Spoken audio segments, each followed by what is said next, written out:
Assalamualaikum warahmatullahi wabarakatuh. Alhamdulillahilladzi an'ama alaina bi ni'matil iman wal islam. Assalatu wassalamu ala asrafil anbiya'i wal mursalin wa ala alihi wa ashabihi ajma'in, amma ba'd. Ya ayyuhalladzina amanu taqullaha haqqa tuqatih wa la tamutunna illa wa antum muslimun. Ikhwani fiddin, azakumullah, bersyukur kepada Allah Ta'ala, saudaraku hamba Allah yang dimuliakan olehnya. Kita masih diberi kesempatan oleh Allah Ta'ala untuk menjalankan amanah, karena keberadaan kita di dunia ini adalah atas dasar pilihan kita. Tatkala amanah diberikan kepada gunung dan kepada makhluk Allah yang lain, mereka menolak karena beratnya menjalankan amanah. Namun demikian, amanah itu disanggupi oleh kita, yaitu amanah untuk menjalankan kewajiban-kewajiban yang sudah digariskan oleh Allah Ta'ala, maupun amanah berupa titipan yang diberikan oleh Allah Ta'ala kepada kita. Mudah-mudahan saudaraku hamba Allah yang berbahagia, kita bisa menjalani amanah ini dengan baik, dan kita kelak apabila ajal sudah menjemput kita bisa mempertanggungjawabkan amanah ini. Saudaraku hamba Allah yang berbahagia, dalam kesempatan kali ini marilah bersama kita mempelajari, mengilmui agama kita Islam dalam kaitannya dengan amanah ini, terutama bagi kita sebagai orang tua, sebagai anggota keluarga, dan juga barangkali kita sebagai pemimpin ataupun juga para calon pemimpin. Bagaimana pentingnya amanah? Demikian kata Rasulullah sallallahu alaihi wasallam, kullukum ra'in wa mas'ulun an ra'iyatih, bahwa kamu semua adalah pemimpin yang akan dimintai pertanggungjawabannya oleh Allah Ta'ala tentang kepemimpinan itu. Amanah, saudaraku yang berbahagia, adalah merupakan suatu hal yang sifatnya komprehensif atau menyeluruh, yang dibebankan kepada seseorang atau dipercayakan kepadanya. Kekomprehensifan atau kemenyeluruhan amanah ini mencakup apa saja yang menjadi hak Allah Ta'ala, yang bagi kita adalah merupakan berbagai kewajiban, dan juga amanah ini mencakup juga hak-hak hamba, seperti barang-barang yang dititipkan kepada kita, baik itu berupa harta, berupa anak, berupa istri, berupa jabatan, berupa kesempatan, berupa usia, badan, dan sebagainya. Itu semua adalah merupakan amanah. Saudaraku hamba Allah yang berbahagia, oleh karena itu seseorang berkewajiban untuk menunaikan amanah sebaik-baiknya. Kita semua, saudaraku yang berbahagia, harus menunaikan amanah kepada pemiliknya. Dan mestinya amanah itu tidak kita sembunyikan, kita tidak ingkari, dan amanah itu juga tidak kita tasarufkan atau kita belanjakan atau kita pakai tanpa izin, sesuai dengan apa yang diberlakukan oleh syariat agama kita, yaitu Islam. Saudaraku hamba Allah yang berbahagia, Allah Subhanahu wa Ta'ala berfirman di dalam Quran surat An-Nisa ayat 58. A'udzu billahi minasyaitonir rajim. Innallaha ya'murukum an tu'addul amanati ila ahliha. Sesungguhnya Allah Subhanahu wa Ta'ala menyuruh engkau untuk menunaikan amanah, untuk menyampaikan amanah, untuk menjalankan amanah kepada siapapun yang berhak menerimanya. Allah yang maha suci dan maha tinggi, saudaraku hamba Allah yang berbahagia, memerintah agar hambanya menunaikan amanah kepada yang berhak menerimanya. Hal itu mencakup seluruh macam amanah yang wajib bagi manusia, baik yang berupa hak-hak Allah atas hambanya, yang terdiri dari berbagai kewajiban seperti salat misalnya, saudaraku, membayar zakat, menjalankan ibadah puasa, haji, juga berbagai macam nazar, kafarat, dan lain-lain yang diamanahkan kepada kita, yang kemudian saudaraku hamba Allah yang berbahagia, yang Sebagaimana janji-janji itu diantaranya yang harus kita jalankan walaupun tidak diketahui oleh orang lain. Dan juga saudaraku hamba Allah yang berbahagia, kita harus menjalankan amanah yang merupakan hak-hak hamba terhadap hamba yang lainnya, seorang manusia terhadap manusia yang lain, satu orang dengan orang yang lain. Misalnya amanah titipan dan lain-lain yang dipercayakan kepada kita. Saudaraku hamba Allah yang berbahagia, termasuk barangkali walaupun barang titipan itu pemilikan tanggung jawab, tidak ada bukti-bukti. Jadi amanah, menjalankan amanah ini adalah semata-mata bukan sekedar formalitas saudaraku. Walaupun tidak ada bukti bahwa sesuatu itu milik orang lain, bahwa sesuatu itu harus disampaikan kepada orang lain, namun demikian kita pun tetap harus menjalankan amanah, yaitu memberikan kepada yang berhak menerimanya. Allah Subhanahu wa ta'ala saudaraku yang berbahagia memerintahkan untuk menunaikan amanah ini. Dan barang siapa yang tidak menunaikannya di dunia, saudaraku hamba Allah yang berbahagia, maka ia akan diberi hukuman oleh Allah Ta'ala, baik di dunia ini maupun di hari akhirat yang akan datang. Sebagaimana yang ditegaskan dalam sebuah hadis sahih yang diriwayatkan oleh Muslim, bahwa Rasulullah sallallahu alaihi wasallam pernah bersabda bahwa la tu'addunal huququ ila ahliha yaumal qiyamah. Kalian benar-benar akan tunaikan hak-hak itu kepada pemiliknya yang berhak, sehingga kambing yang tidak bertanduk diberi hak untuk membalas atau menanduk kepada kambing yang bertanduk. Hatta yuqada lissatil jaljai minasyatil qarna. Inilah saudaraku yang berbahagia. Jadi walaupun di dunia ini misalnya kita diberi amanah sesuatu milik orang lain, apa itu berupa jabatan, apa itu berupa harta dan yang lain-lainnya, apabila kita tidak menunaikannya karena yang berhak barangkali tidak memiliki kekuatan, tidak memiliki bukti-bukti, tidak memiliki cara untuk mengambil haknya dari kita, maka kelak di akhirat kita akan mempertanggungjawabkan kepada Allah Ta'ala. Dan yang berhak terhadap sesuatu yang kita diamanai akan menuntut kepada kita. Allah Subhanahu wa ta'ala saudaraku juga berfirman di dalam Al-Quran, Inna aradna al-amanata 'ala as-samawati wal ard wal jibal fa abaina ay yahmilnaha wa asfaqna minha wa hamalaha al-insan innahu kana zaluman jahula. Sesungguhnya kami Allah Subhanahu wa ta'ala, demikian Allah berfirman, telah menawarkan amanah kepada langit, kepada bumi dan gunung-gunung, maka semuanya itu enggan untuk memikul amanah itu, karena mereka khawatir akan mengkhianati amanah itu. Akan tetapi amanah itu dipikul, disanggupi oleh manusia, karena memang sesungguhnya manusia amat zalim dan amat bodoh. Demikian firman Allah Ta'ala di dalam surat Al-Ahzab ayat 72.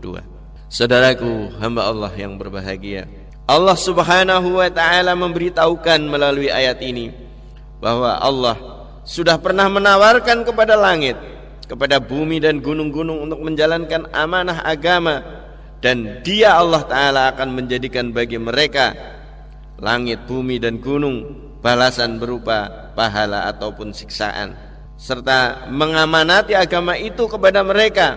Maka semuanya mengatakan, tidak, kami akan tunduk mengikuti perintahmu, kami tidak akan menginginkan pahala dan tidak juga hukuman. Kemudian Allah Subhanahu wa ta'ala menurunkan penetapan ini, taklif ini, perintah dan larangan dengan semua persyaratannya kepada manusia.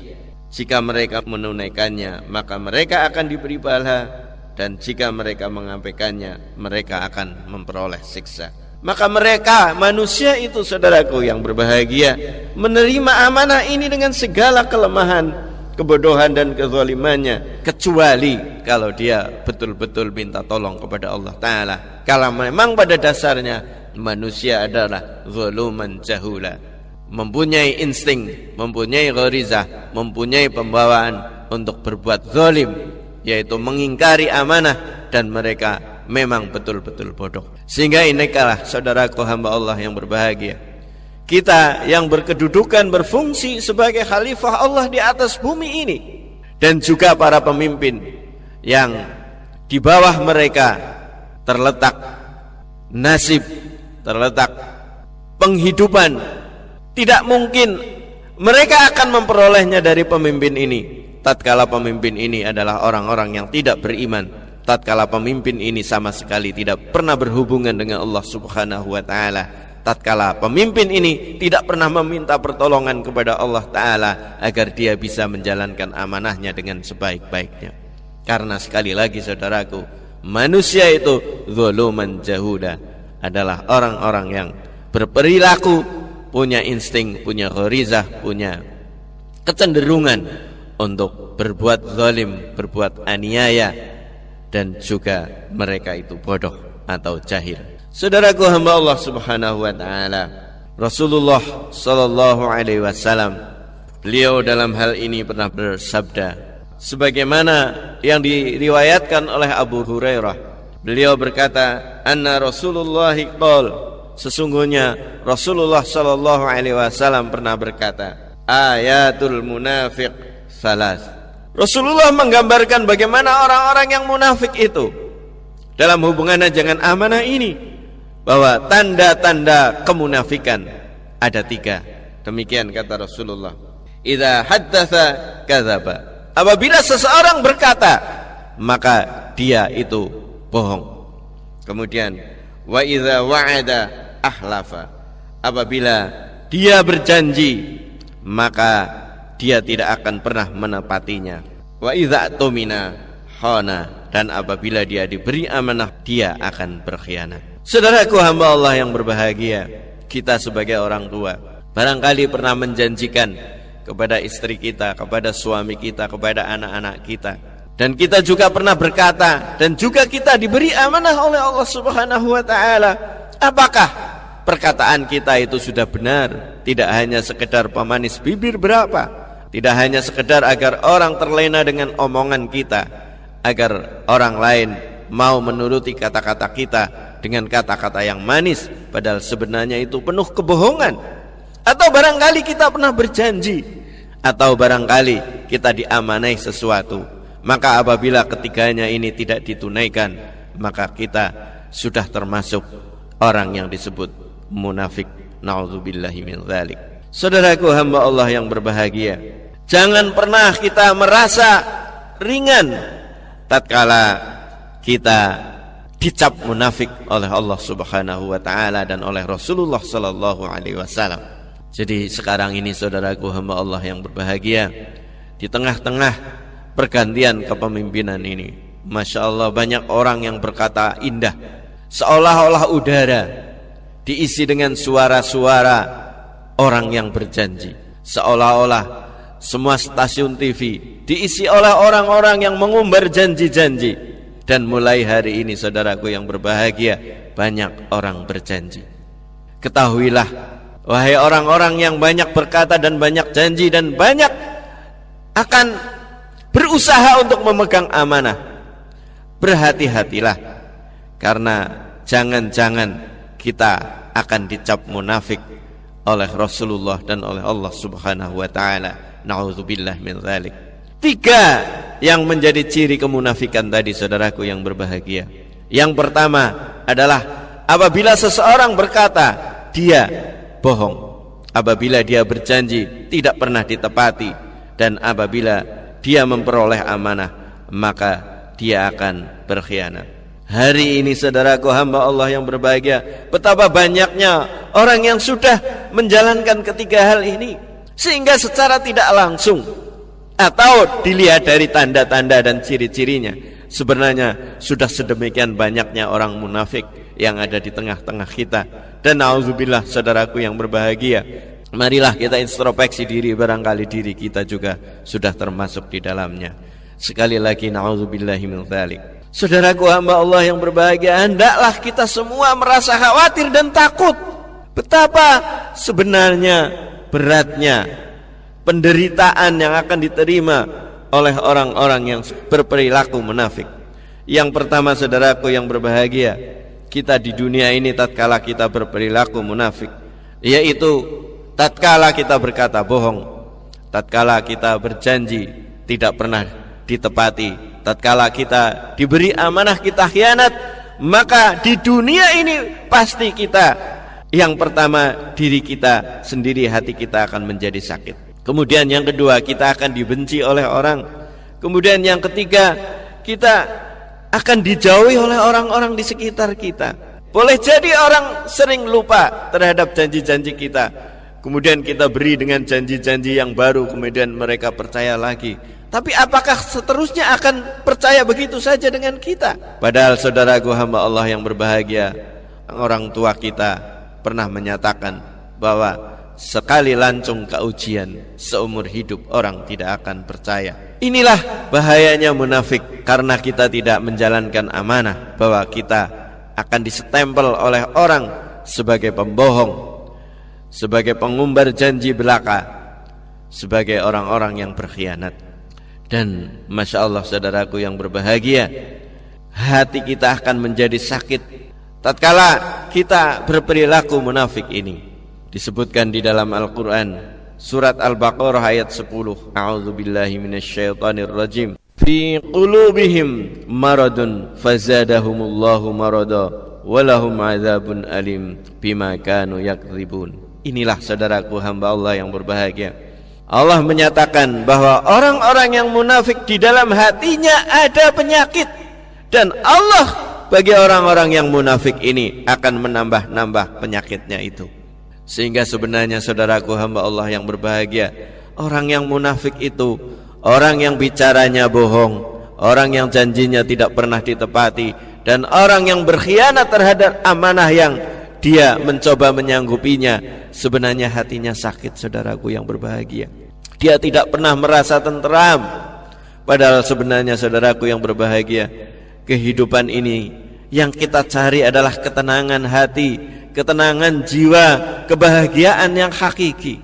Tetapi bagi orang-orang yang munafik dengan ketiga ciri tadi, dia tidak pernah akan menemui ketenangan jiwa, karena hatinya sakit, dan oleh Allah Ta'ala akan ditambah penyakitnya itu. Dan tidak hanya di dunia ini saudaraku yang berbahagia, walahum adzabun, disebutkan bagi mereka adalah azab.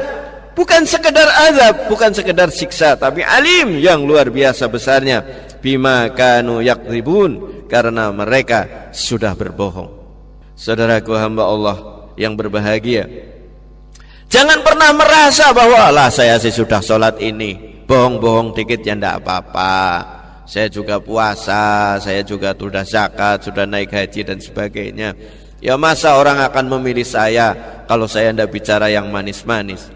Jangan pernah menyandarkan bahwa kita sudah sholat, kemudian kita dengan demikian gampang bicara bohong, janji diumbar, dan kemudian kita khianat terhadap mana-mana. Karena di dalam hadis terusannya adalah wa in soma wa shalla wa za'ama annahu muslim. Walaupun orang itu menjalankan sholat, menjalankan puasa, dan walaupun dirinya mengaku sebagai seorang muslim, tetapi apabila dia menjalankan ketiga hal tadi, ciri-ciri munafik, maka dia tetap dicap oleh Allah Ta'ala sebagai orang yang munafik. Saudaraku hamba Allah yang berbahagia, bahwa yang namanya nifak ini saudaraku yang berbahagia dibagi menjadi dua. Yang pertama adalah kemunafikan dalam keyakinan. Inilah yang terbesar dan yang termasuk sebuah kekufuran. Kemudian yang berikutnya adalah kemunafikan dalam bentuk perbuatan. Ini misalnya seperti riya.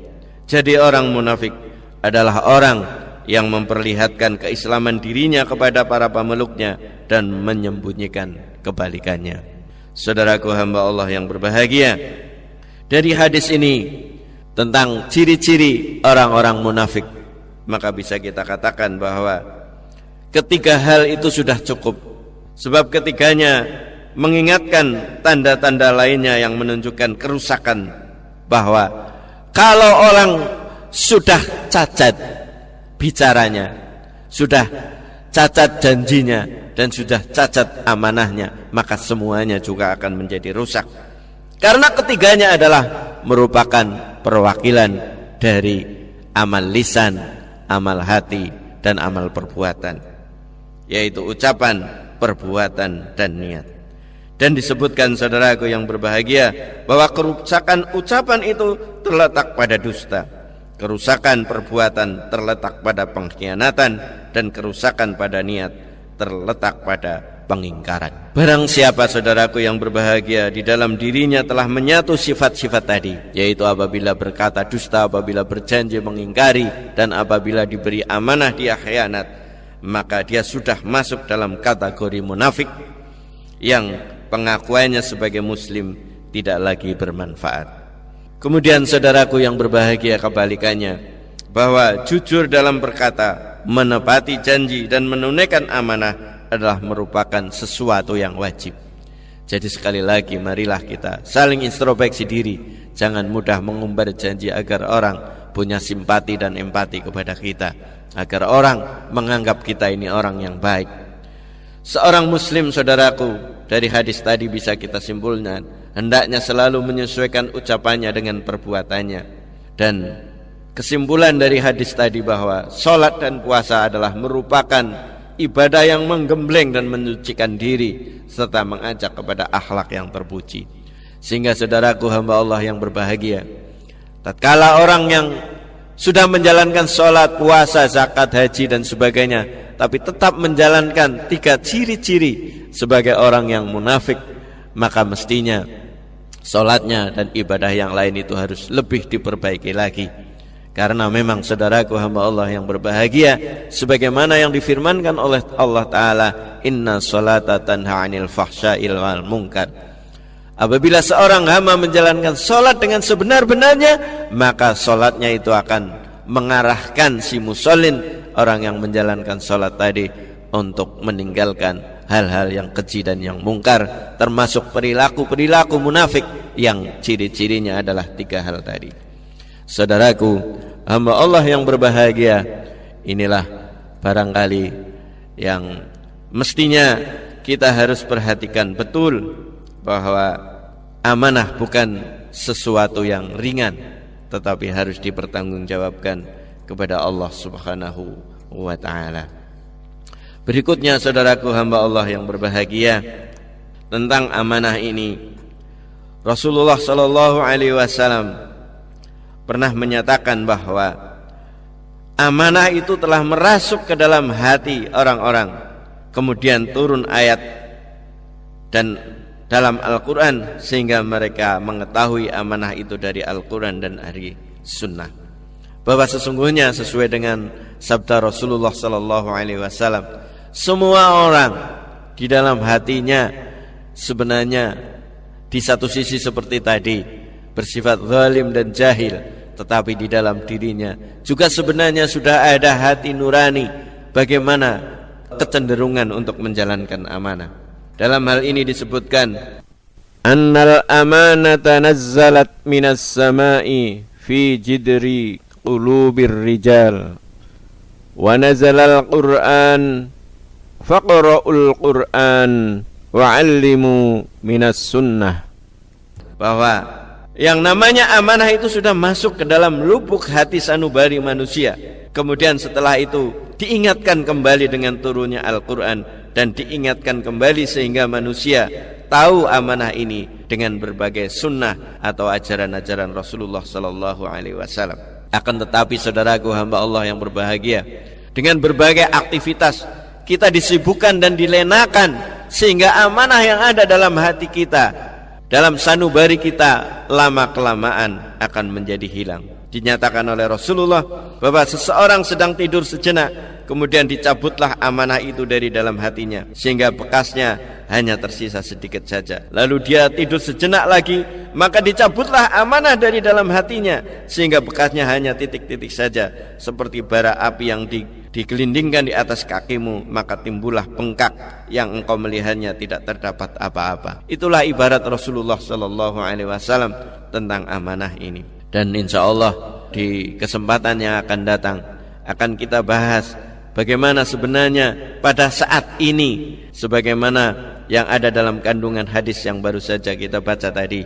Di sana Rasulullah sallallahu alaihi wasallam sudah memperkirakan, sudah memprediksikan bahwa nanti suatu saat orang akan kelihatan baik bicaranya. Kalau berjanji seolah-olah sangat menarik, sangat bisa dipercaya, dan kalau dia diberi amanah seolah-olah kita memandang, oh memang dia orang yang cerdik, orang yang pandai, orang yang jujur. Padahal sebenarnya saudaraku hamba Allah yang berbahagia, tingkah laku kebanyakan manusia kebalikan dari itu semua. Inilah mudah-mudahan kita diberi kesempatan oleh Allah Subhanahu wa taala untuk membahas lebih jauh bagaimana apa yang sudah diramalkan oleh Rasulullah sallallahu alaihi wasallam 15 abad yang lalu, yang hari ini kita jumpai di sekitar kita. Sehingga bagaimana nanti kita harus perlu hati-hati terhadap ucapan orang, terhadap janji orang, dan terhadap amanah-amanah yang dipikul oleh orang-orang dan barangkali oleh diri kita sendiri. Insya Allah